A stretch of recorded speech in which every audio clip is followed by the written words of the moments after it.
Hi, everyone. Welcome to the Slaveryarchive book club. Today, we are here to discuss the book by Toby Green, who is a professor of history in King's College, London. And this is the book you are discussing. Then A Fistful of Shells, West Africa from the Rise of the Slave Trade to the Age of Revolution. And Toby, as I just mentioned, is a professor of history at King's College, London. He has published several books. His previous book with Cambridge University Press is The Rise of the Transatlantic Slave Trade in Western Africa, 1300, 1589. And he is the author also of several other books before, indeed, even he started his PhD and became an academic. The book that we are discussing today was shortlisted for several prizes, and I will just mention some of them here. McGill University Candil Prize, it was shortlisted. African Studies Association UK Fage and Oliver Prize. And also he won the Historical Writers Association HWA Nonfiction Crown Award. Also the American Historical Association Jerry Bentley Prize. He was a finalist of the Los Angeles Times book prizes, won also the British Academy Neil Roden Prize for Global Cultural Understanding. Then this is just to show you how this book has been acclaimed, and also how this book is important for all those of us who are studying then the history of the Atlantic slave trade and slavery and the history of Africa. And it's a big pleasure to have Toby here with us, because this book was published in 2019. I think that in the US it was published a little bit later. And because of COVID-19, we didn't have, of course, the opportunity perhaps to have this talks in person. Then thank you so much, Toby, for coming. And this is, then my name is Ana Lúcia Araújo. I am professor at Harvard University. And let me just introduce my co-host, Alex Hill, who is based then in Columbia University. My other two co-hosts are not here today. Then Jessica Johnson from Johns Hopkins and Vanessa Holden from University of Kentucky. But as you know, those who have been following us, we then advertise the sessions on social media and different email lists for several months and weeks, and they have been with us working on this for several weeks now. Then thank you so much, and I now give you, Toby, then the floor. You have about 15 to 20 minutes, and after you can ask your questions. Do not forget, if you are by any chance on YouTube, you can leave your questions in the chat, and you'll be taking the questions from there as well. Thank you. Thank you, Anna, and yeah, thank you very much for inviting me to this event. Thank you for arranging it, everybody, and thank you also everybody who's come for giving up some of your Saturday, whatever time of day it is, wherever you are, for this. I'm grateful, and I'm looking forward to discussing it with you all. As Anna said, I haven't had the chance. I haven't had the chance to discuss this in person with many of you. So, I recognise a lot of people who is nice to see. So, hello to all of you, but also hello to all of you who I know. And I hope that we can have some interesting discussions about this. So Anna said, yeah, I'll talk for 15 or 20 minutes. So looking at the time, I'll try and finish by 1:30, 1:35 or 6:35 as it is where I am. And I'm going to start just by, so I'm going to talk about sort of three things really. How I wrote the book and why I wrote the book as I did.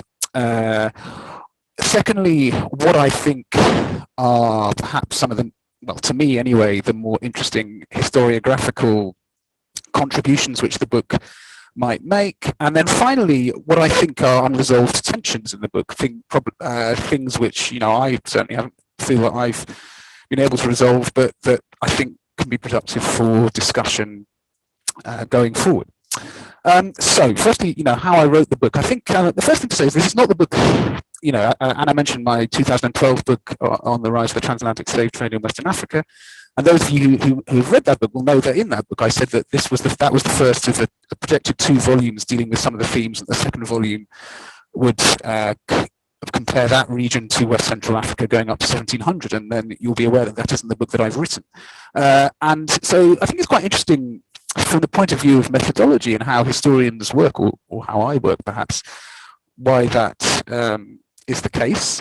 And it really came from my own just digging around in the archives, and when I started on that proposed second project, and what I found was a lot of material on currencies. Those of you who've read the book will know that. And what I also found when I looked at the historiography was that aspect of the history of Atlantic Africa in the era of the Atlantic slave trade really had not been. Oh, okay. Too much static. Is that better? I hope so. If it's not, let me know. So what I found was, as I say, that aspect had not been really engaged with in the historiography very much at all. Great, that's better. That, of course, there were histories of the cowrie trade, the work that Marion Johnson and Jan Hogendorn had done, some work by Paul Lovejoy, but it was definitely a sideline in the history of this era of African history.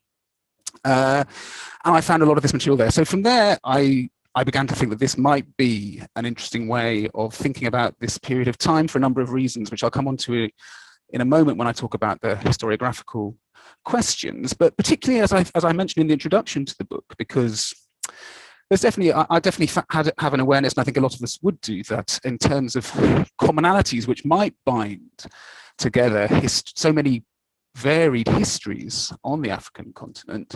The question of the economic trajectory of the continent is certainly an important one. It's something, of course, which Walter Rodney recognized in his own work, and it is certainly something which can produce commonality and make the kind of comparative history across so many different regions and times perhaps something which isn't completely crazy to attempt.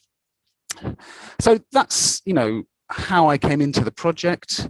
I think also in terms of my location where I work, based in the UK, I think it's interesting to think about how that affects the perception of what might be relevant or important.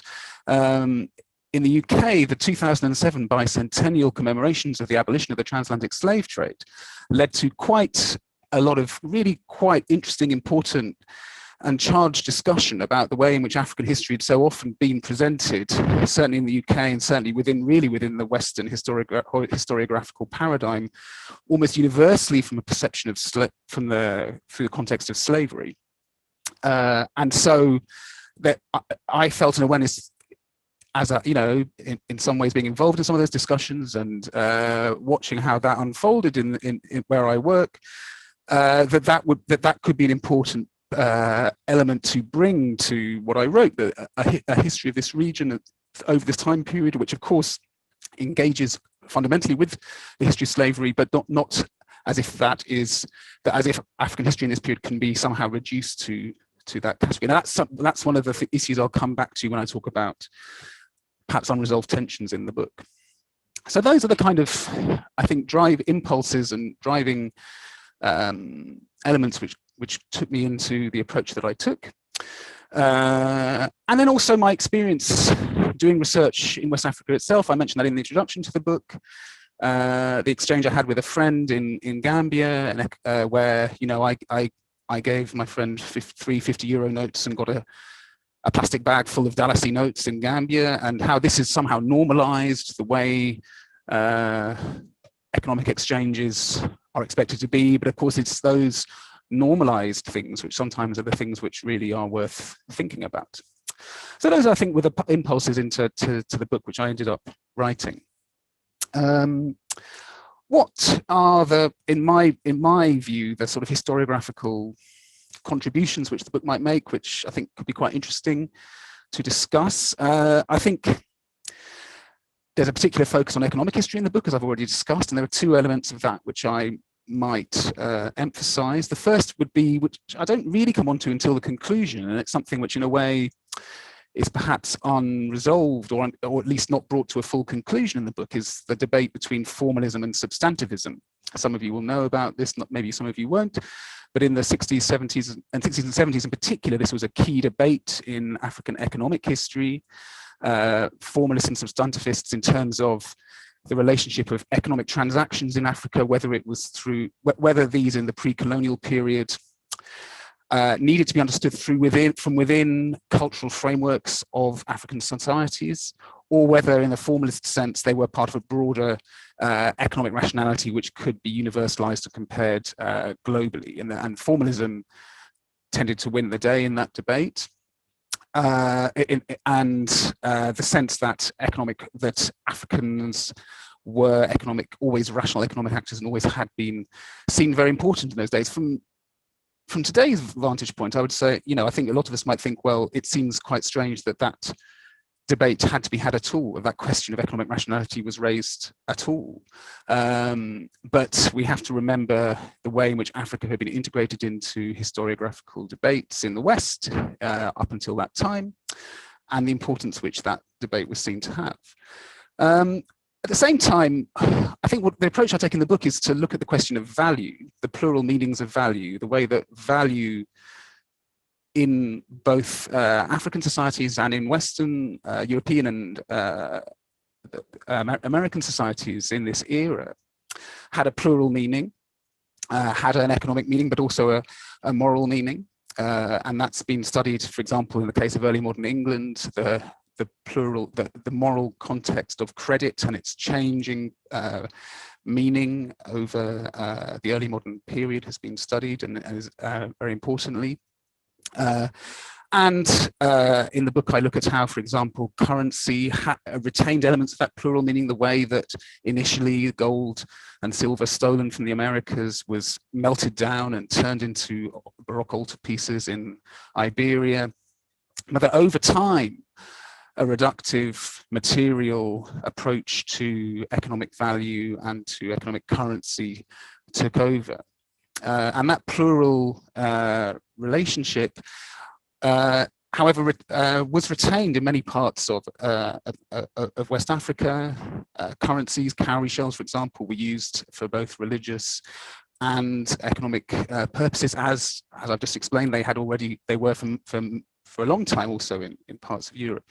And so thinking about value in that sense, I think, for me, puts the formalism substantivism debate into a slightly different perspective. I think that approach to value also is important in thinking about African economic history in a different light, and coming on to the question specifically of currency, the history of currency as it was written by economists and economic historians in the West, had generally created a differentiation between what were known as primitive currencies and, I suppose, for want of a better word, hard currencies or specie.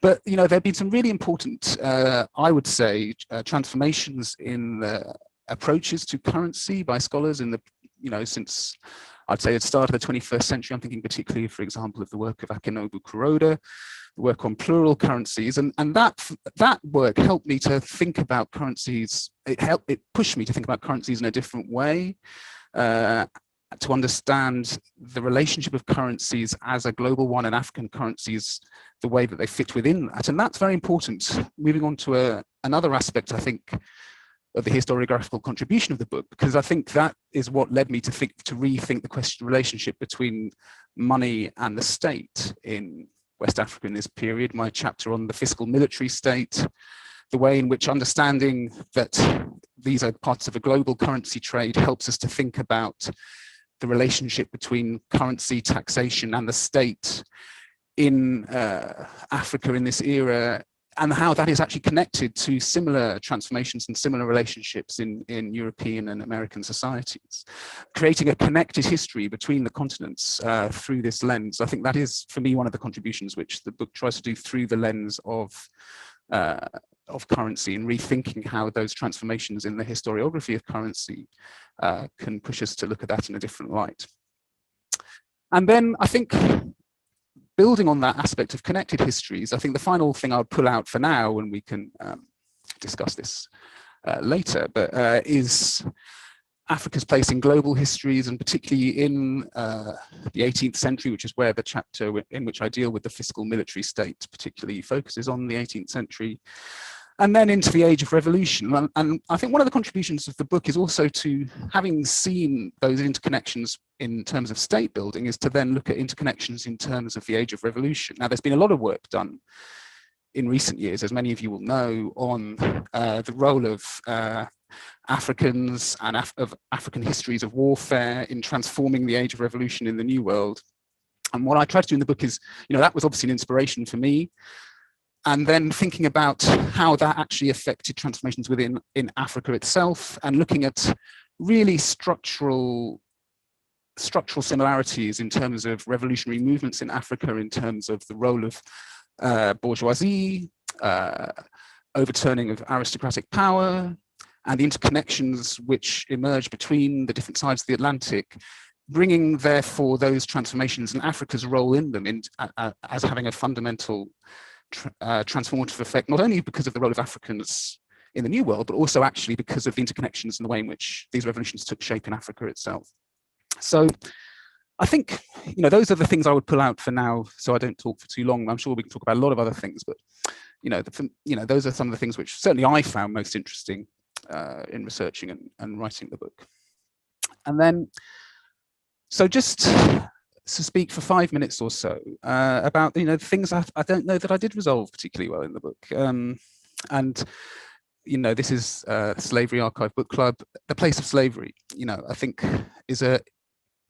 it's something which is so fundamental to the history of Africa and the historiography of Africa, and yet at the same time, as I've already said, one of the problems, and I have a section on this in chapter 6 of the book, the problem of slavery in African history is that so often African history in Western historiography has been reduced to the history of slavery. So how to address that? And, when I think about that question, I think about what we, cultural history. Cultural history, you'll find that in many, of European cultural history, you'll find in many history departments, but you won't find histories of African art or literature or music within history departments in Western institutions.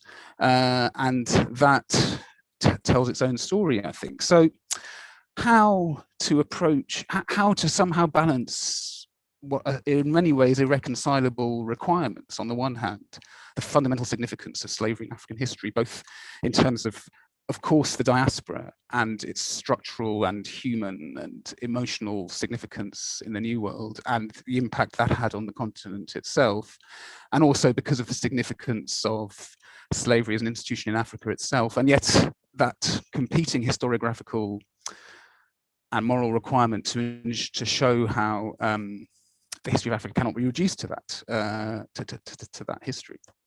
I don't have an answer to that. I think in many ways it is an irreconcilable tension.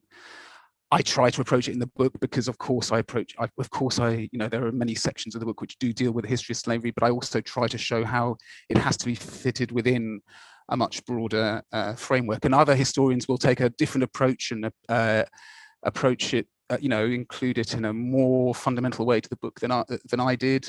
And perhaps, part of that is also related to, as I said, to, my particular location where I work and the dynamics which have been at play here in the UK over the last 10 years. Anyway, I'm sure there's a lot to discuss in terms of that question. A second unresolved aspect, I think, of the book is the generalization which it requires. We all know the blog Africa is not a country. I mentioned that in the introduction to the book, and for a long time there's been an emphasis in historiography of Africa on localized studies and the important significance of understanding local transformations within their own contexts and how significant those are. And that's as good a way as any of showing that, quote, Africa is not a country.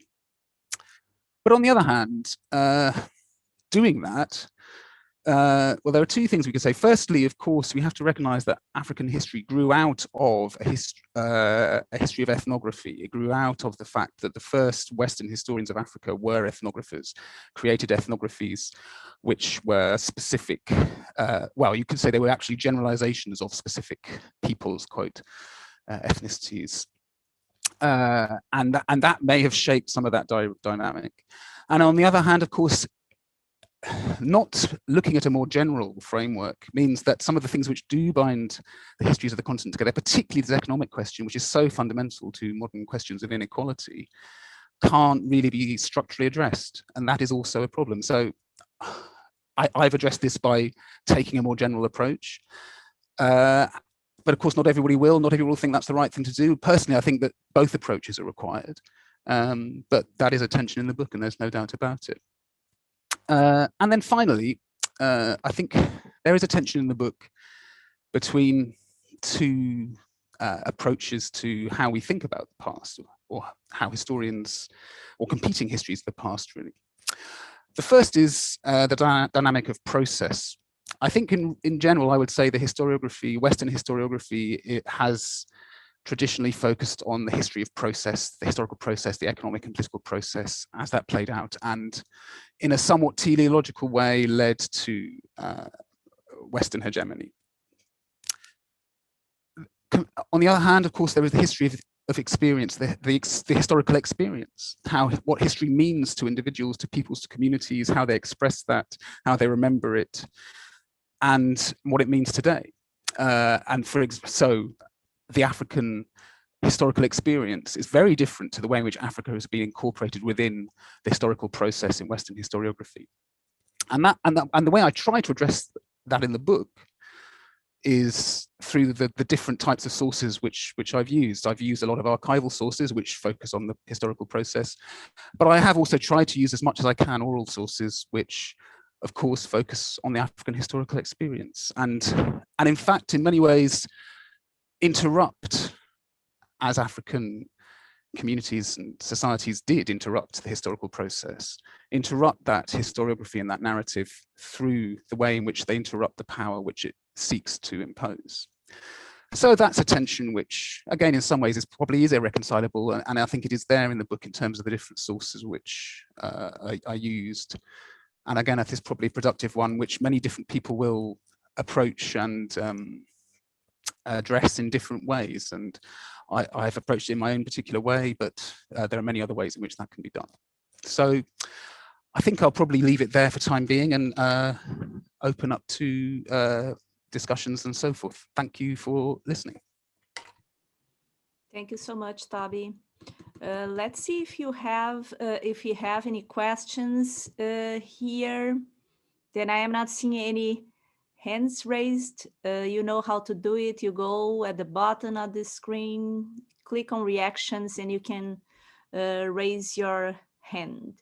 I am sure there are several questions. Then I don't want to jump in the beginning. Then let's just see if any of you have questions. Thank you so much, Toby.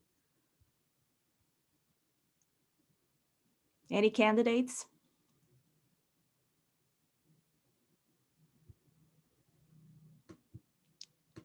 They are usually not shy. Oh, Adriana, Chira. Then I am adding you. Okay, you are unmuted? Yes, you are. Hi, thank you, Professor Green. I'm really excited about this event. So I have a question. You mentioned that you left the question of slavery. It's not a central question within the book, but I wonder to what extent your discussion of value could actually be used to think about the valuations going on inside slave markets within West Africa, and perhaps what impact those systems of valuation might have had on the transatlantic slave trade, if at all. So perhaps there is like an indirect link. Thank you. Thank you, Adriana. Yeah, I mean, I certainly do look at slavery in the book, and in fact, there's a whole chapter which looks at the relationship between slavery and enslavement and value, actually, and looks at the way in which in the Atlantic world, human beings, enslaved persons were a form of currency, a commodity, and looks at, perhaps a little bit in the way in which in Transformations in Slavery, Paul Lovejoy talks about the interrelationship between Atlantic slavery and slavery within the continent, looks at the ways in which that may have impacted some of the themes that you've raised there. So absolutely, the question of value is fundamental, absolutely is fundamental to the question of slavery. I mean, let's remember, of course, slavery is many things, but it certainly is an economic institution. Of course, it's an economic institution. Chattel slavery, that's what it is. That's the invention of that. So not that it had always been that, of course, universally as it became in the Americas. So yeah, I think I agree with you, and I do explore that in that chapter, but I'm sure it could be taken a lot further. And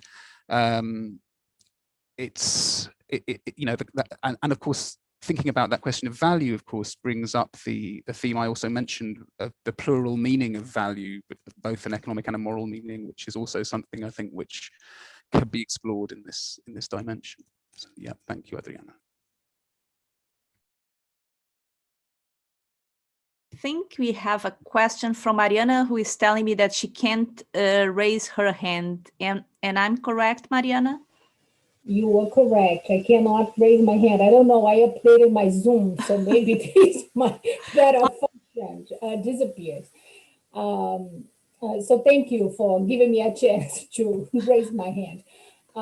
So nice to see you, Toby. And I really enjoyed reading a book a long time ago when I was asked to read it. And one of the things that I appreciate from your work is the fact that you bring the early centuries, like your previous work, that when you discuss economic history of Africa, it's not solely focused on the 18th and the 19th century, which has dominated the historiography. So one of the things that I think it's important in this book and is that it shows that it's possible to talk about economic history of Africa for the 16th and the 17th century, and you show the variety of sources that are available to talk about it. So can you talk a little bit more about the sources and how to deal with this question of the place of slavery in African history? Especially in a moment when the transatlantic slave trade is taking place, is these earlier contacts between foreigners, European foreigners, and African rulers, African populations, and that slavery is so predominant in the sources as well. So how to combine these two things, especially when we think about the 16th and the 17th century? Thank you, Marianne, and thank you, and it's really nice to see you too. And yeah, that's a great question. And the 16th and 17th centuries, I mean, I think one of the things which is really important about the 16th and 17th centuries when it comes to how to integrate these two questions of writing the history of slavery, but also seeing the broader perspective of the African past, is that, of course, in the 16th and 17th centuries, the slave trade was important in Atlantic relationships, but it wasn't, perhaps certainly until the later 17th century, defining of them. So we can think perhaps about Herman Bennett's recent book as well. When you look at this earlier period as he does as well, looking at sovereignty, there are so many themes which emerge in those early relationships, which historians have not looked at, like Herman does in that book, for instance, and shows how important that can be to rethinking the past. And so I mean, in terms of sources, I mean, as I said, this book really did come out of the sources. It came out of what I found in the sources. And what is the interesting thing about looking at those early sources in the 16th and 17th century is that, as I said, what I found was a lot of material on value, currency, products being exchanged, pretty much almost as much as I found about the slave trade, depending on which archive I went to. And that's one of the things which shifted my perspective, really. But I think another very important thing about what you said is what you raised the point, that it is possible to write economic history with enough sources for this early period. And that, that might sound like not a particularly important point, but actually it is, because in fact, you know, some of my work has been criticized by economic historians for writing about a period of time in which you can't make the kind of statistical analysis and the data heavy analysis which has become, you know, the way in which modern economic historians tend to work. And that's quite interesting, because one of the ways in which that critique was made, was in an article in History in Africa in 2018, was actually, it was an article about pre-colonial Africa, but in fact, and it critiqued an article I'd written a couple of years before, which had gone up to about 1650 or 1660 in my time frame. But it used material from 1699 to 1750. As if somehow those were the same, and there was no actual historical change within African economic structures in those intervening 150 years from 1600 to 1750. So, and that is used then by a certain school of economic history to suggest, well, you can't, in fact, as this article said, you simply can't write a history of currency, inflation, value in the African past before around, you know, the early 18th century, which happens to be the period of the predominant when the transatlantic slave trade really takes off, and when that is the universal factor. So that is essentially a strategy which ultimately reduces the African past to one of a mass slave trade. And also says, well, we can't write about this earlier period, when coincidentally, as I suggest in the book, that was the period in which the fundamental structures of unequal trade, and which led fundamentally to the process of underdevelopment, also took shape. So, you know, that can be quite convenient depending on your point of view. So you know, your point is really fundamental, because, you know, it's my view that, and this is also what, you know, some of the things that Herman Bennett is writing about in his book on sovereignty, that actually a lot of the fundamental relationships which define the structures which take shape in the 18th century are formed in this early period. So, I mean, I would say it was an important period because it is what my research has tended to focus on, but I do think it is. Thank you, Toby. You have, okay, I think that Allegra was the next one that I saw. Then just go ahead, please. Okay, great. Good evening. Good morning, good afternoon, everyone. My question is about language. So I know that we had a question already talking about how the archives, and you mentioned how the archives say different, how the archives were speaking to you when you were finding material on the sources. It was all related sort of to currency and value. I was wondering if you noticed anything else, because you use so many different types of archives in different languages. I wondered if you noticed any other sort of characteristics, because I feel that with what historians of Africa tend to do is we specialize in particular regions. So we learn certain languages, and then we don't really have conversations with archives in different languages, where we only look at secondary materials. So I was wondering, as someone who's examined a lot of different archives in a lot of different languages, if you noticed any sort of characteristics. Thank you, Allegra. That's a good question. I mean, I think, I'm afraid the fundamental thing which I think about when you ask me that question is that, in general, one of the things which has come across to me in the different archives I have looked at is the way in which some of the most deep, in a way it relates to my answer to Mariana's question, that the way in which some of the structures of which became so transformational and appalling in the 18th century, and how deeply embedded they are in the early sources.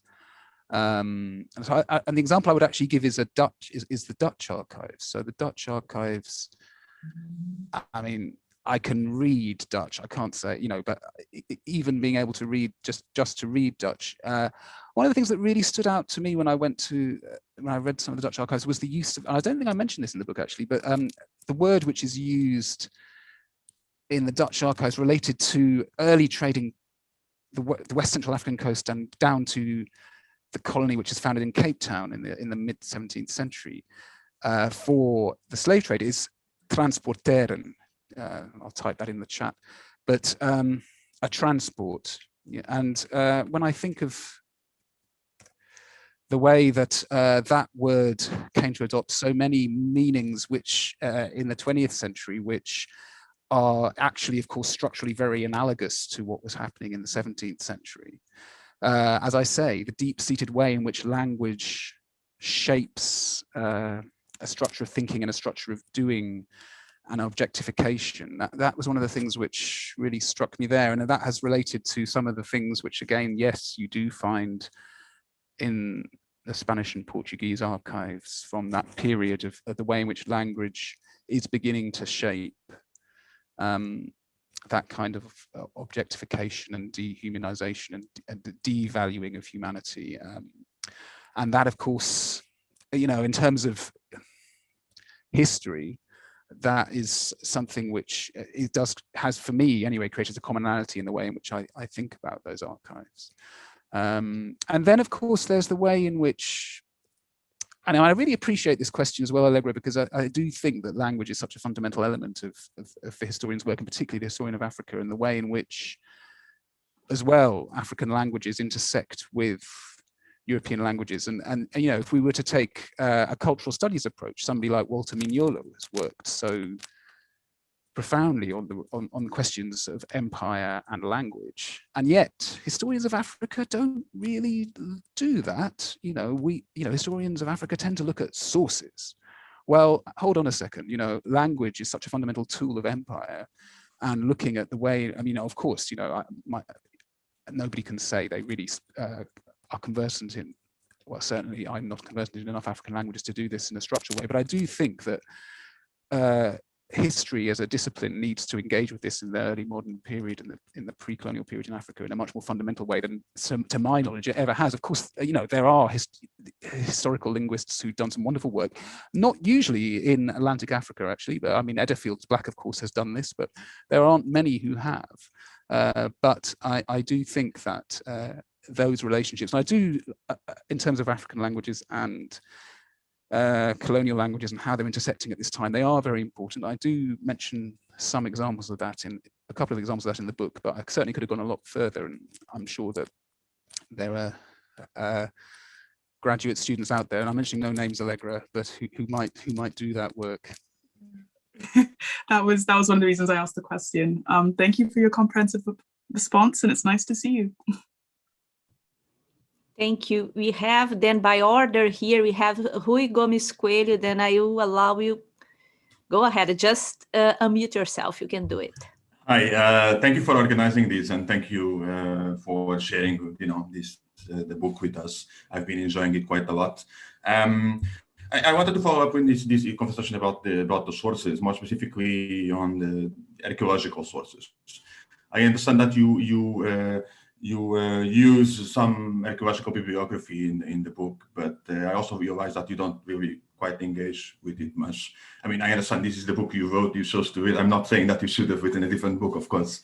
But my question is more about what kind of challenge do you face as you are writing this kind of more general histories of West Africa in regard to archaeological sources? Do you find archaeological bibliography hard to use, or maybe a different way of asking this would be, what would you like archaeologists to do or to look for? What kind of questions would you like archaeologists to ask as they are, you know, excavating and working on material culture? Thank you. Thank you very much. Another great question. I mean, I don't even know if I'm the right person to answer that question in a way, because I mean, I'm not an archaeologist. I engage with archaeology as in a way that many historians engage with archaeology, let's be honest, which is, you know, in an instrumental way, I would say. And I'm sure that in a sense, you know, my hand up, I'm guilty of that. And I would like to see, personally, I would like to see a lot more collective work, I think, between archaeologists and historians. Coming back to one of the points I made in my presentation of the book, you know, some of the themes which are not present in history departments come from archaeology, really. You know, when we think about histories, for example, of making, of, you know, craft and so on, and how archaeology can make a fundamental contribution to that, which is material culture and should be an important part of a syllabi. I think the other thing, as a historian of the region who's been to many different parts of it, the other thing which I became very aware of over the years is just how many sites in West Africa there remain to be properly excavated. And I myself know of a number, and I'm sure that other people on this call know of a number. And so in a way, in terms of how that interrelationship works, I think the surface has only really been scratched. It's nice, and there have been changes in the last 10 or 15 years. Some people like Gérard Chouin have really done some work to try and create a dialogue between the disciplines of history and archaeology, but I think there's a lot more to be done. And I agree with the question. I don't think I really did that very well in the book, so I'm sorry. No, I'm loving the book. This is not a critique of any sort. Thank you. Yes, we can, in our books, then continue from there. No, but it's interesting because also there is a lot of visual materials and of course artworks, but I leave the next ones before going with mine. Who is the next one here? I think that is Robin, and then Judith, and then Mary. Hi, Toby. Thank you so much for your presentation. And I'm certainly finding a lot of value in your text, in your book. And I look forward to digging into it more. I don't have a question, but I do have a comment. I just want to say I really appreciate your statement with regards to doing this kind of work in the face of criticisms by scholars who don't perhaps appreciate others who look at economic history in a different way that's not completely qualitative based. I think it opens up the possibilities of what we can do as scholars. I think that it redefines economic history in the way that we can look to other items, beings in particular ways that perhaps haven't really been considered. And it helps junior scholars like me kind of, figure out what we're doing, but thinking, realizing, hey, we have a little bit more freedom than perhaps what I would say a hardcore economic historian would do. So thank you so much for this text. Thank you, Robin, and thank you very much. And yeah, I completely agree with you. And let's, this work has been done. I mean, who is one of the most influential economic historians of Africa? Well, Jane Geyer. I mean, and she's an anthropologist. And there are, Akinwumi Ogunduran has also done, some of his work really speaks to these themes. So yes, we can come, I think, from a variety of disciplines. And yes, fundamentally, and I think one of the real problems in terms of the African past is the stranglehold which big data has got or has developed over economic history. And that's something perhaps that, a number of historians of Africa can actually productively challenge, because as soon as you unpick the assumptions which lie behind that, it's so problematic that it can't really be defended. Well, I mean, that's my view, but I'm sure some others might disagree. But anyway, yeah, I completely agree with you. So thank you. Thank you, Robin. And now we'll have Judith. Thank you so much, Toby. What I was going to ask was actually sort of been anticipated already, because I was going to ask you to touch a little bit more on some of the cultural things or other things that we could explore in order not to reduce African history of this period to just the transatlantic slave trade. And I think that is such an important dimension. I actually was going to say how much I thought what you were doing also resonates with Akin Ogundiran's work. And actually, my students just read one of his pieces this week. And then I also greatly appreciate what your critique of this big data push in economic history, because I think one of the major things that gets lost in there is any appreciation of gender, any appreciation of women's work and how women fit into the economic history of this period or later periods as well. So if you want to add a little bit more to the question of the cultural history pieces for, things that we can think about as we're teaching. Final thing is that my students loved your article on liberating the pre-colonial history of Africa. Thanks so much.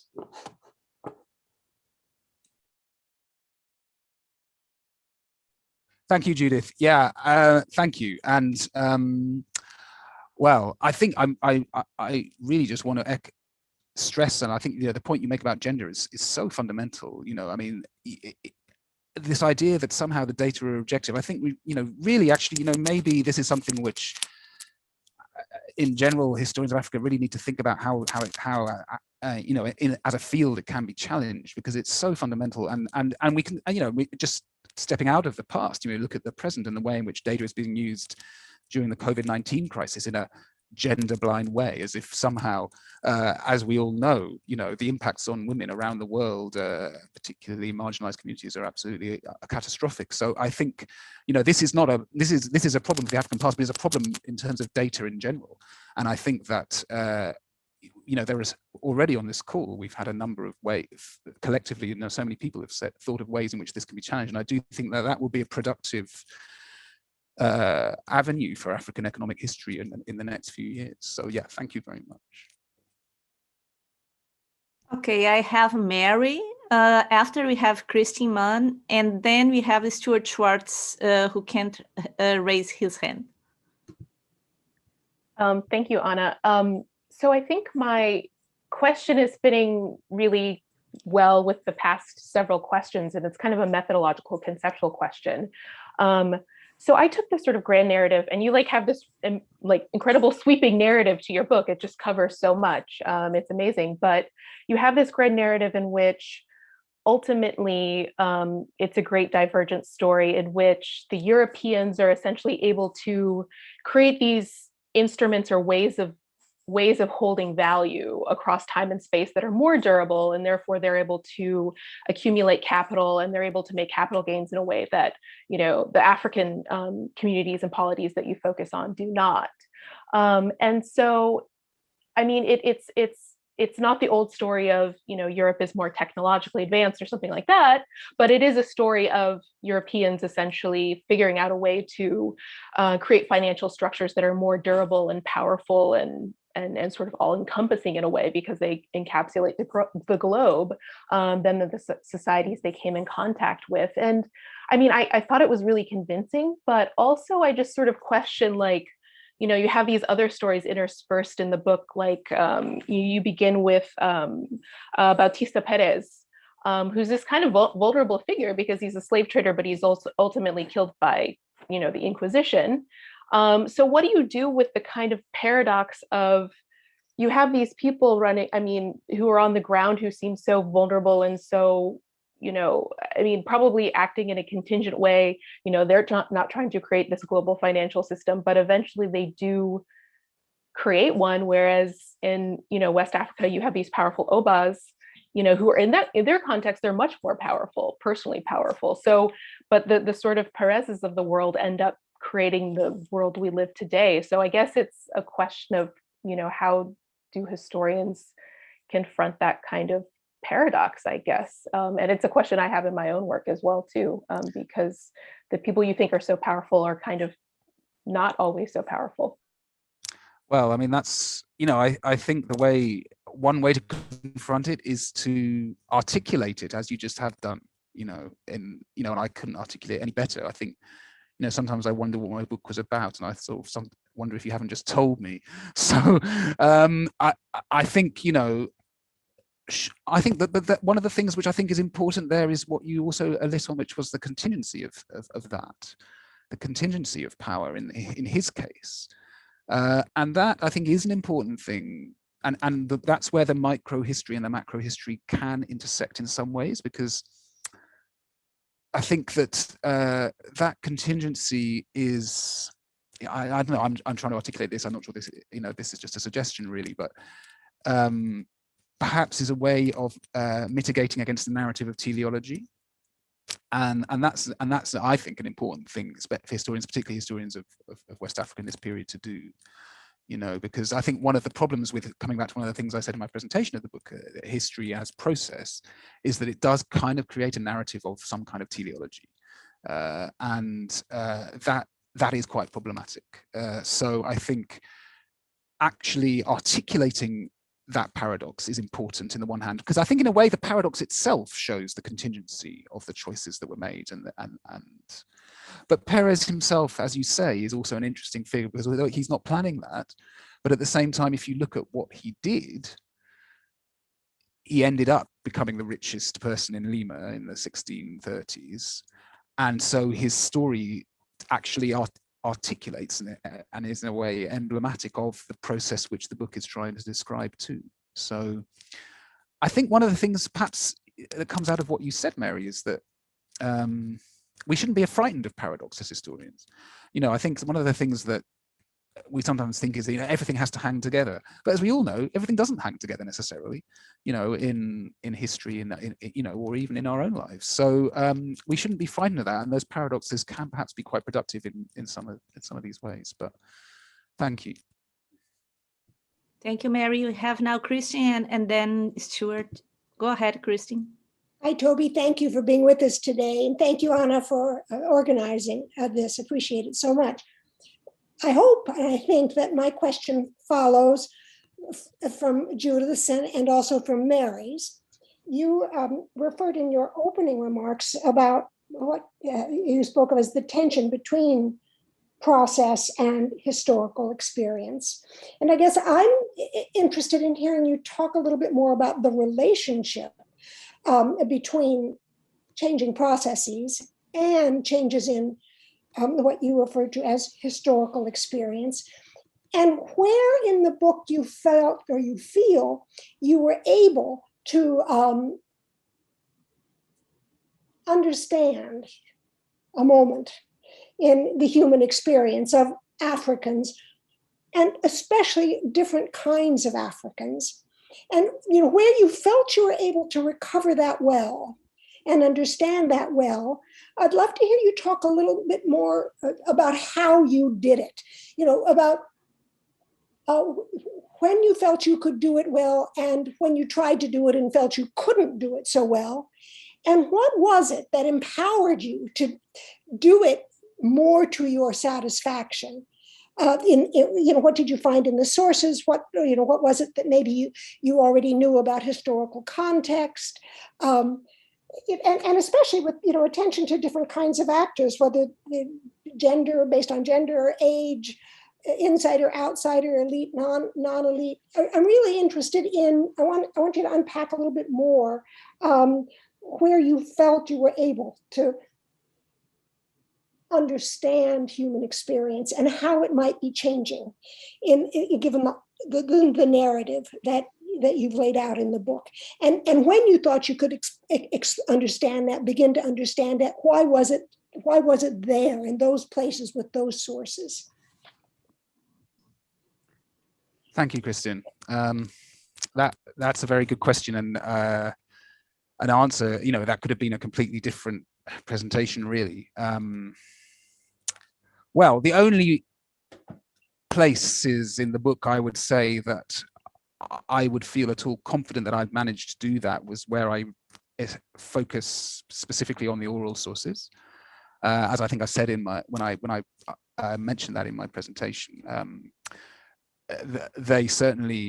They focus on the historical experience, and I have, as some of you may know, but I have been, you know, since for the last 2011, I've been working closely with the National Centre for Arts and Culture in the Gambia, where they have a wonderfully precious oral history archive with materials which derive not only from Gambia, but also from Casamance and from Guinea-Bissau and from Mali. And certainly, you know, I think where, for example, you know, I would pick out in the chapter on the fiscal military state or on power, you know, I have a whole section on deriving solely from oral sources about Gabu, the region, the kingdom which was straddled what is now northern Guinea-Bissau, Casamance, and Gambia, and how the oral sources allow us to, or I try to use those sources anyway, to reflect on the changing nature of power and in Gabu over quite a period of time. But the oral sources, I think, convey that experience in a way which certainly the externally produced sources do not. I think, but also I think, coming back to Allegra's question on language, I think that there are some places there in the book, for example, also in that chapter actually, Santi mentioned that the Twi word for Asante derives from the Twi word asentifor, because of war, which was, and quite a few of the ways in which I understood the historical experience or tried to understand it and then tried to convey it in the book came from some of those exchanges which occurred to me on the continent. That was an exchange I had with a friend, Ben Cheampadu, who's secretary actually the Ghana History Teachers Association, and several others which perhaps I won't mention now, but which also really helped convey to me something of the way in which his historical experience was remembered, or a particular historical experience was remembered. Another example might be when a friend of mine, also in Ghana, actually compared, discussed making sacrifices with, and how the bottle of schnapps took over from palm wine and the process which that might have involved, and how that might have been related to power relationships, trading relationships, but also human relationships on the Gold Coast at that time. So I think this is a very long answer to your question, but I suppose the fundamental answer is that in all cases, it's sources which are not externally produced, really. So oral sources, but also, and I suppose my understanding of sources, which grows out of a long period of time doing research, in West Africa. So I think it's a combination of those things and factors, and then trying somehow to convey that in some way or other, but having in a way, and I think that is what I try to do in the book, really, having those sources in parallel with the historical process sources, which are the traditional sources which historians have tended to use. Well, of course, some historians have focused only on oral sources like Donald Wright, and the way in which they do foster actually, I think there is some kind of conversation there, really, in the book between those approaches, and in a way that itself also, for me, does convey something of the experience. Now, coming back to some of your other questions, how good are those sources at dealing with questions of, people from who are not members of the elite, gender, well, Donald Wright himself talked about the problems of oral sources for that, certainly in Senegambia. And some sources do manage to do that, but history, however it is constructed, whether it's written or oral, has tended to be in relationship to power. So in ways, and that comes back to Allegra's point, I think historical linguistics might be a much better way of unlocking that, really. But I'm not sure that's really a very good answer, Kristin, but it's a great answer. Thank you. Thank you very much for the question. Well, thank you for your answer. Thank you, Toby, and thank you, Kristin. We have Stuart. Hi, Toby. Thanks so much for this book. It's really wonderful. I've enjoyed reading it very much. And like a lot of your other writings, there are lots of kind of sub-trails that enter into the book that I found very provocative. And listening to what you were saying today about language, it sort of struck me. There's a trail in the book that I enjoyed very much and I found very provocative, which was identity, and how you believe that the various identities were relatively late in developing and were not part of the kind of original story.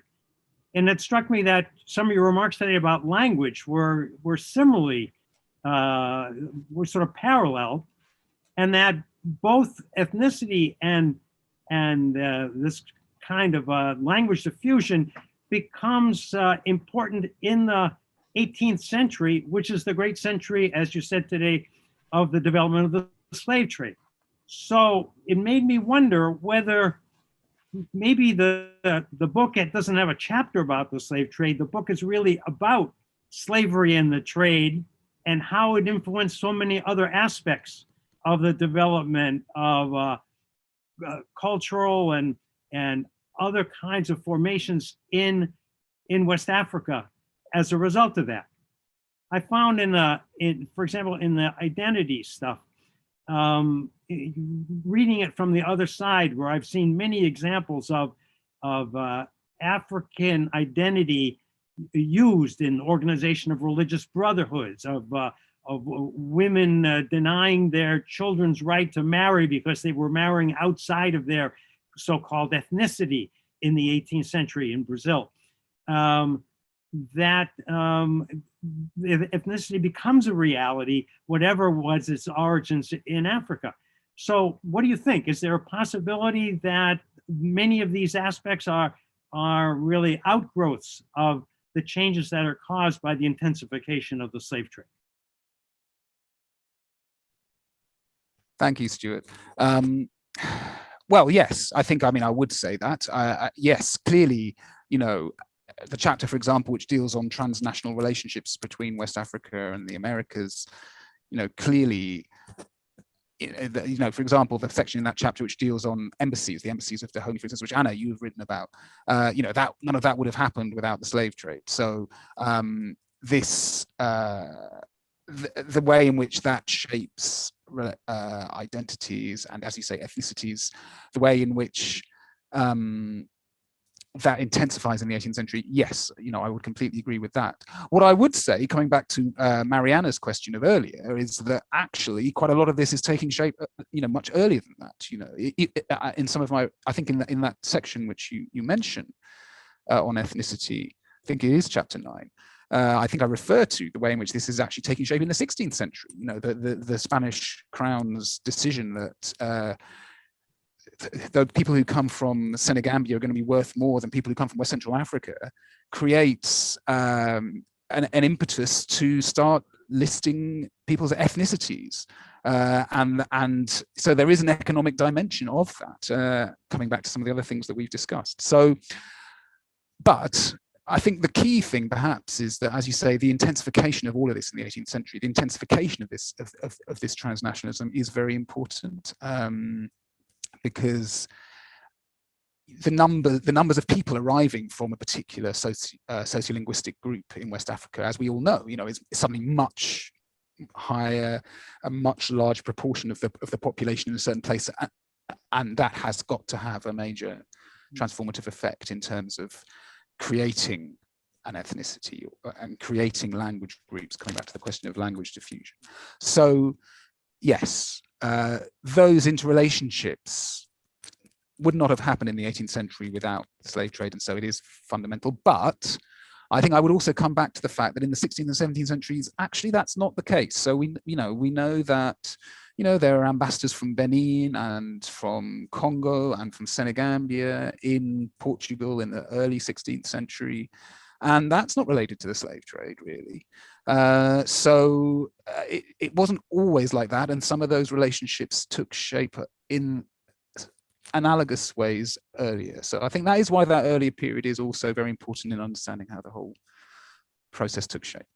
Yeah. Thank you. Thank you. Thank you, Stuart. And Toby, do you have any other questions here? I don't see any hands. Do you have any questions from YouTube? No questions from YouTube.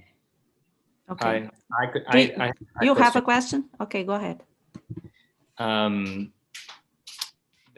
So first of all, thank you, Toby. I haven't finished the book yet because I didn't receive my paper copy, and I'm not a big fan of the ebook.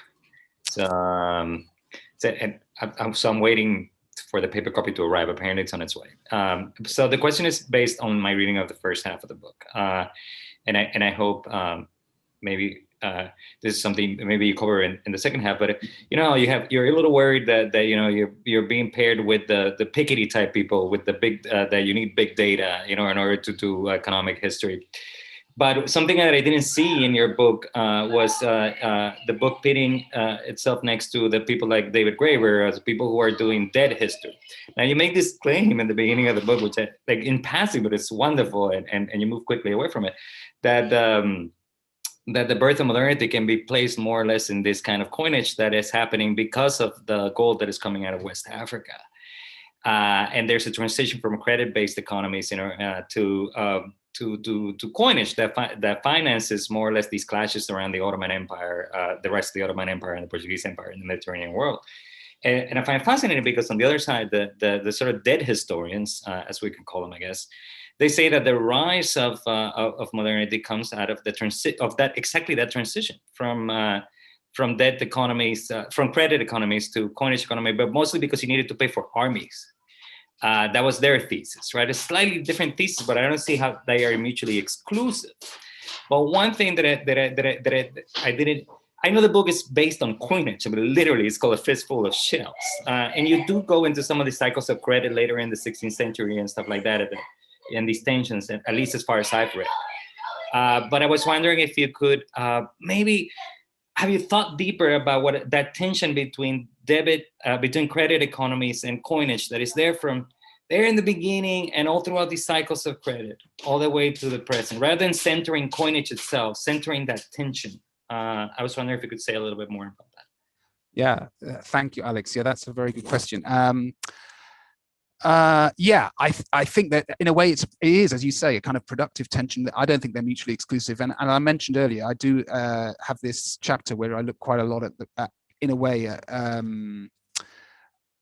as you say, the transition to the coinage economy and the role that militarization has in that. That's one of the themes of the chapter on political structures and the fiscal military state, where I try and relate the fiscal military state as a concept as it has emerged in European historiography to what was happening in various different parts of West Africa. And I think for me that might be one of the ways in which that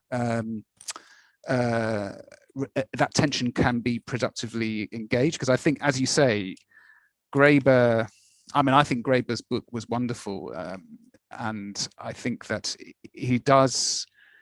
First of all, he was really quite an influence in how I thought about this book, because of the way in which, I know he's not the first person to take Barter to task, but I think the way he did it was very important in helping me to link that to some of the work which, as I said, had been done on plural currencies and the way in which that can begin to help you think about that. But then also, as you say, currency and the way that, the rise in gold coming out of West Africa, of course, allied to what's happening in the Americas, and the way, that, as you say, that enables a militarization of the state. But I think one of the things which, for me, was new in the way that I was thinking about it was that it also actually enabled a militarization of the state in Africa because of, if bringing in this dimension of plural currencies and understanding that the currencies which were involved in the trade to Africa, and that I think is what in a way perhaps would supplement some of the narratives on coinage. They weren't primitive currencies, it was money. So, so bringing some of those dimensions in the last 10 years or so of economic history, Graeber, Kuroda and all those things together help me to see that anyway. So for me, that's one of the ways in which we can, at least I try to approach that tension. Thank you, Toby, and thank you, Alex. Do we have questions here? That I don't see any hands. I would have a few questions, and some of them are really general. Then I read the book about a year ago, and I come back to the book because, of course, interests me in terms of the. Then for my research, is not a book that I was reading like this from cover to cover, and a number of things that I would like to ask you, not only about the book itself and your research, but also about the process of writing this book. First, then, there has been apparently here in the questions this sort of opposition or this attempt to connect things, objects, and material culture to the human experience. I think that you do a good job in doing that. And especially you do a great job in terms of highlighting then this the importance of material culture. And the book has in almost each chapter you have images then of either gold weights, sculptures, and you have also photography and so on. Then I would like to ask, how was the process of including this kind? Because when you ask about human experience and what would be for you the sort of example and model of source that would be able to provide you that, you respond that were the oral sources. Well, the oral sources, you have them for a part of your region, but not for most of what you are covering. Yet the material culture and the visual sources you have for all this entire region.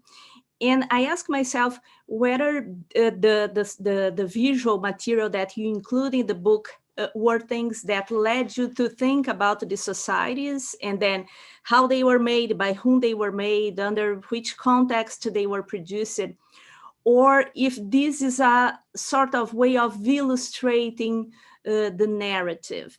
Because one of the things here that we have different books in this book club, that some of purely academic books that are peer-reviewed and take 50 years to be published. And many of the books are books that are first books that then scholars are publishing to get tenure, essentially. And this is a different kind of book because it's a book that is a trade book. But it's still a trade book that is not necessarily, is not an easy book to read. And I would say that is not a book that here in the United States, for example, this is something that I discuss often with people on social media, that here in the United States, the trade books in history, they become so simplified in many ways that we do not have even footnotes, you do not have bibliography, and you do a different job here, that is to put these footnotes. You mention, even if you say that you are not going to do this, that you are not going to mention the names of historians in the text, you do very often, which is something which is great. People, they don't do that usually in this kind of book. And I would like to ask you in terms of the issue of the images, the visual culture, how they shape the book, and how challenging it was to do this kind of book that is not a book for just academics. Is a book that is intended for any person who who can have an interest for in terms of the African continent and so on. Because in my opinion, of course, I think that is challenging because it's big. But at the same time, if you do, and this is something that we discuss in another book club, if you do not write books like this, that will lead people to have an interest in the history of Africa, we will stay among the specialists all the time. And this is why I think that the book is important. And the book, of course, is not perfect. No book is perfect, and nobody is looking for that. But I think that it generates a lot of questions, and you generate a lot of other studies from each section that you work it here. Then, first of all, then thank you for the book. Thank you, Anna. Yeah, I think a general theme in my work, which I've realized because a lot of people, from students to what you've just to you, is that I'm very good at asking questions, but not so good at providing answers. So there you go. Maybe that's my approach. I think, well, material culture. Yeah, I should have mentioned that when answering Christian's question about the historical experience. You're absolutely right. I think that's probably because, coming back to one of the early questions from Rui, because I'm not an archaeologist who has worked with the objects myself. I suppose I don't have that close engagement, which might have prompted me to think about that in terms of an answer to the question of the historical experience. But you're absolutely right, and I think one of the, there are various reasons I wanted to include a lot of images in the book, but I think one is certainly that they do, as you say, force the reader, not necessarily a scholarly reader, but whoever the reader might be, to they force a reality on the reader. You know, we're all used to reading texts, but we're not necessarily used to seeing an Akan Goldwait and being told that, you know, one collector may have handled already 1 million of those in his life, and that creates a totally different relationship for the reader, I think, with the physical reality of in that case, Asante culture. So yes, you're absolutely right that it does connect to the historical experience very closely, I think, but also that perhaps, you know, one of the reasons I wouldn't have raised that in my answer to Christian's question was perhaps because of my disciplinary background and the deeper work I've done personally with the oral history archives in Banjul. How to write this book? Yes, I mean, I was very lucky, I have to say, with, you know, I was very lucky with my editor. As you say, it's a trade book. And actually, you know, this might be interesting to some people, you know, how did I come to write this book? And I didn't say this before, but I think it is worth saying, actually, perhaps, you know, this actually was not originally my idea. It was actually the editor at Penguin, Simon Winder, who wrote to me. And, you know, this is one of the, you know, perhaps, well, it's the nature of institutional power. My office at King's was very close to their offices. I met him, but one of the things about him is that his first job in publishing was actually as Macmillan Education's rep in West Africa. He had a personal interest in the West African past. That was why he wanted a book on the West African past. And he was very supportive, firstly, of including as many illustrations as I wanted to. And you know, and then he was, and also then you mentioned about the inclusion of historians in the narrative, and that essentially was, I think that was me wearing him down, I would say. In that, well, actually, it was also his interest in the African past. He said, you know, in this particular, you know, he said, usually we don't include, as you say, we don't include historians in a book like this, but because this is a particular book of its kind, which, you know, there haven't been many books of this kind which you know, he had published, or which have, you know, a general book like this. He was, you know, that was a particular discussion which I, you know, came out on quite well.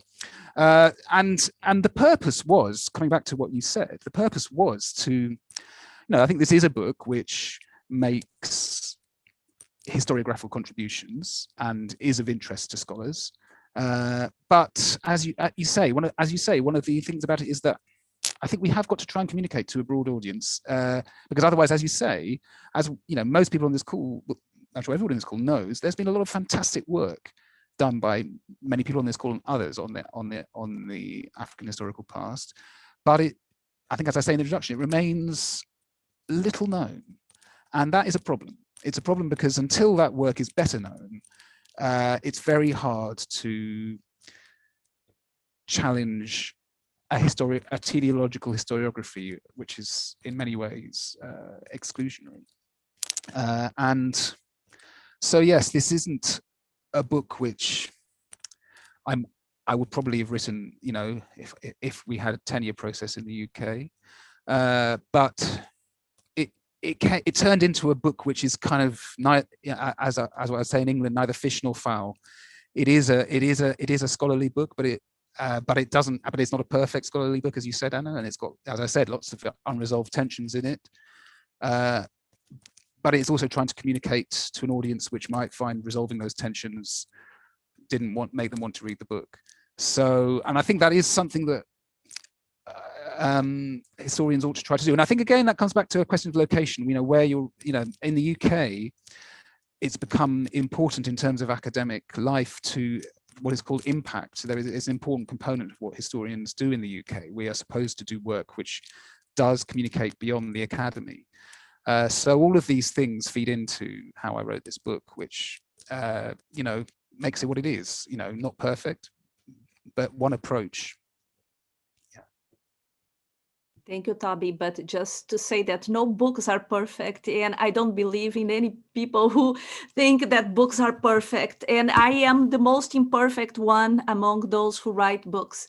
But who else wants to? And also, I think that is an interesting, it's a question that interests me more and more, all this issue of the impact that you are referring to. That I know that in the UK you have even for grants and fellowships that you have that particular criteria.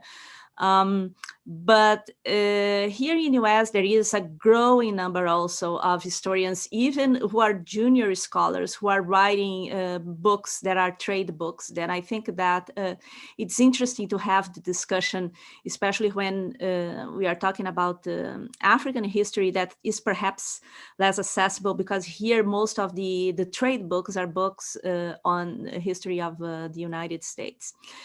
Other questions, folks? Let me see. Don't be shy. I am sure that we have more. Let's see if I am not missing anyone. Any additional questions or comments that you would like to bring to Toby? Maybe everybody wants to go back to their Saturday afternoon. That's okay too. Yes. Toby, I would like, you have Julia. Okay, let's go. Okay, I'm a little shy because I'm not an academic, but I'm a journalist and a writer, and I'm new to this field. So I just wanted to make a comment, which unfortunately, Toby, I haven't read this book yet, but it's on its way to me as well. And when you're talking about impact, I just can sort of vouch for the value of that, being a newcomer in all these ways, because I lived in Brazil for many years, and you often hear people there saying, but the Africans, they enslaved each other anyway, and I didn't know anything about that. And when I started reading in this area and not the whole thing, but so much of what was going on the coast and the interior as well, all the people going back and forth and fighting amongst themselves and wheeling and dealing with the Europeans, it starts to come alive, and you start to understand so much. And I confess that I found myself thinking, but the Africans, they knew this could happen to them. And that was like such an awful thought. And it, as an exculpatory or justification of some sort. And then I began to think how people say this in Brazil about people who live in favelas and who are removed from their homes. But they knew when they went to live there, this could happen to them. So they knew the rules of the game. And that actually, I had this whole internal discussion in my head that it doesn't make anything right. And so, I'm just telling you sort of my impressions of the things that I'm learning, and just how valuable it is and how much it makes you think. Well, thank you, Julia. And I think that, this book for me was a learning process. I think I learned a lot in various ways writing this book. And because, in many ways, I think, being a historian of West Africa is a process of unlearning, as you might say, as well as of learning, and which is kind of what your comment brings out, that you have to do a lot of unlearning before you can start learning. And in a way, both processes happen at once. And I think sometimes perhaps historians are wary of doing that in public, because there's a sense that we should have all the answers, or why would you write a book which anybody might want to read? And I've just finished something in which I wanted to include the line, I'm not sure if even I agree with everything in this book. And I think that's something we shouldn't be afraid of saying, because nobody, as Anna said, there isn't a perfect book. And I think that obviously that's not something which in public discourses or arenas most people feel comfortable about saying. But I think it's something that collectively we have to acknowledge is true, and that uncertainty and is exciting as well, because that's how you can actually learn things. And I think that there's a lot of things that we don't acknowledge, which actually would be very productive if we did acknowledge. And I think that your question helps us to think about that. So thank you. Thank you, Toby. Thank you, Julia. And we have Ismael Montana. Nice to see you. Hey, nice to see you, Anna. Nice to see everyone. And thank you so much for this wonderful book club. Toby, thank you for a wonderful book as well. I am using this book with my colleague on a course on transatlantic slavery. And for me, it has come, I would say, at the right time, because one of the approaches that I've always been pushing is the Africa-centered approach in understanding, history of transatlantic slavery, African diaspora, etc. And I think this book anchored that perspective really well and really neatly. Not so easy, I mean, for American students who are not rooted in pre-colonial African history, even African scholars and historians ourselves, for me in particular, it's not easy. And that kind of leads me to my main question. The question I have is that when you look at pre-colonial African history or African history as it is being written about and taught in schools, there are a number of examples. Asante Kingdom, the Congo, Benin, all the usual ones. And you have, the thing I like about your approach is this inside out. Not using outside kind of, approach, but rather whether the material culture, the oral tradition, and then really illustrate. And I'm asking my question for self-serving interest.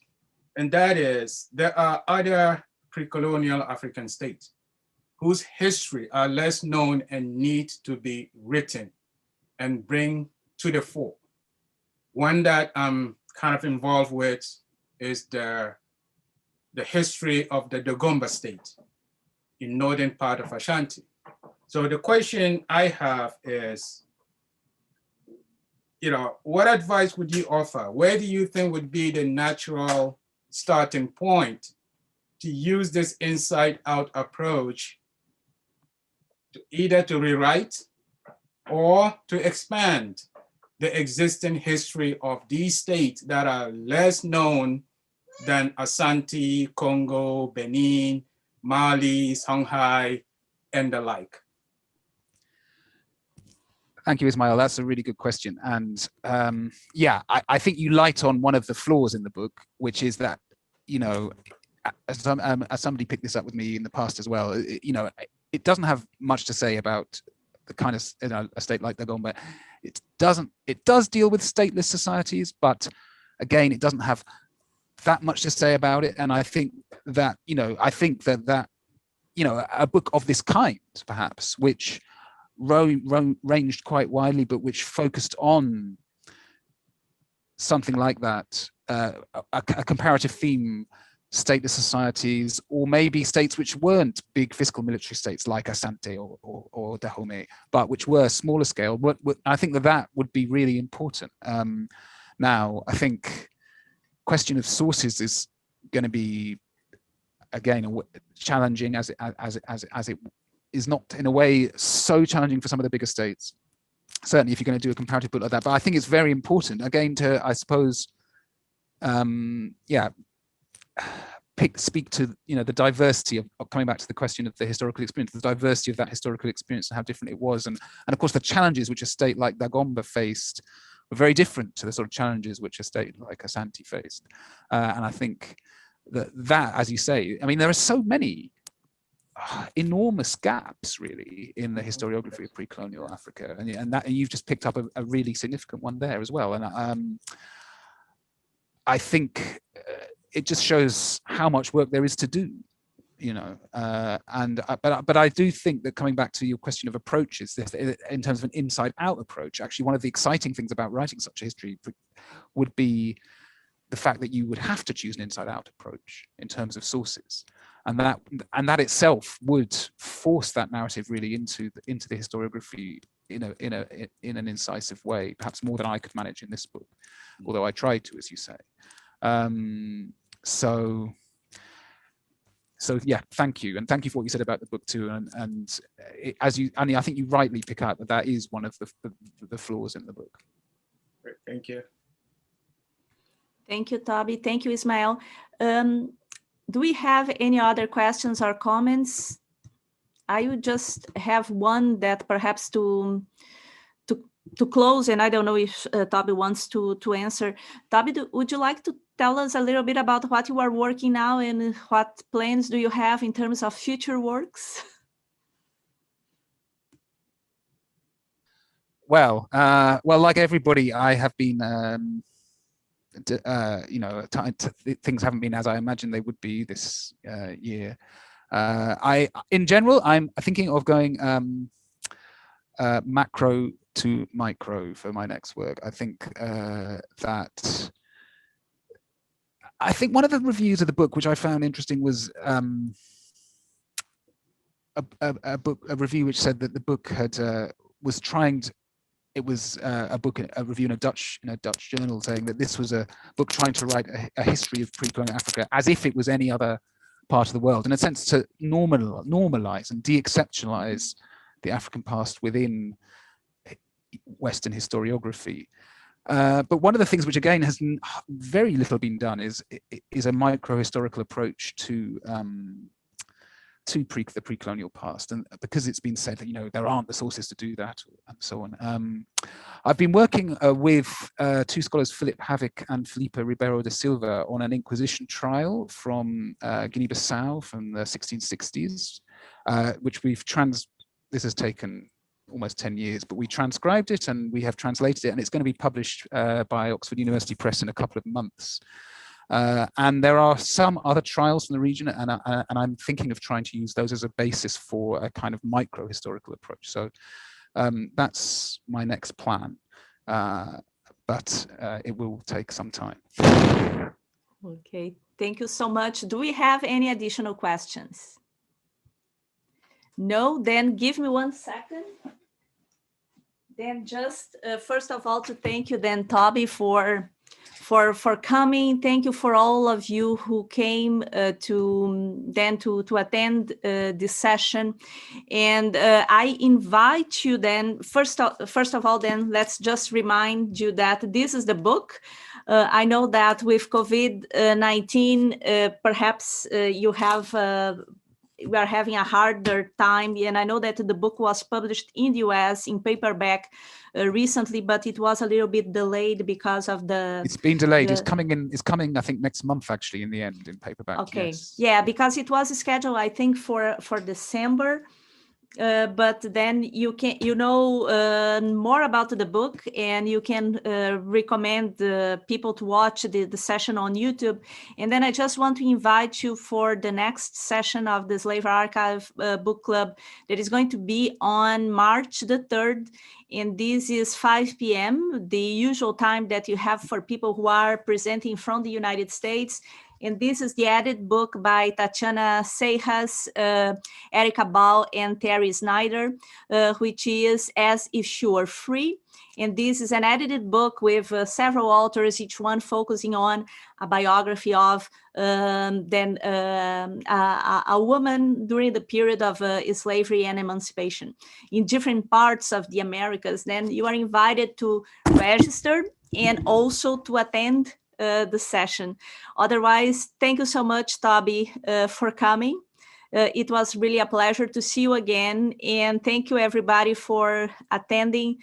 Stay healthy and safe and strong, and you are going to continue with the book club for the entire year at least. Thank you. Thanks to everybody. Goodbye. Thank you.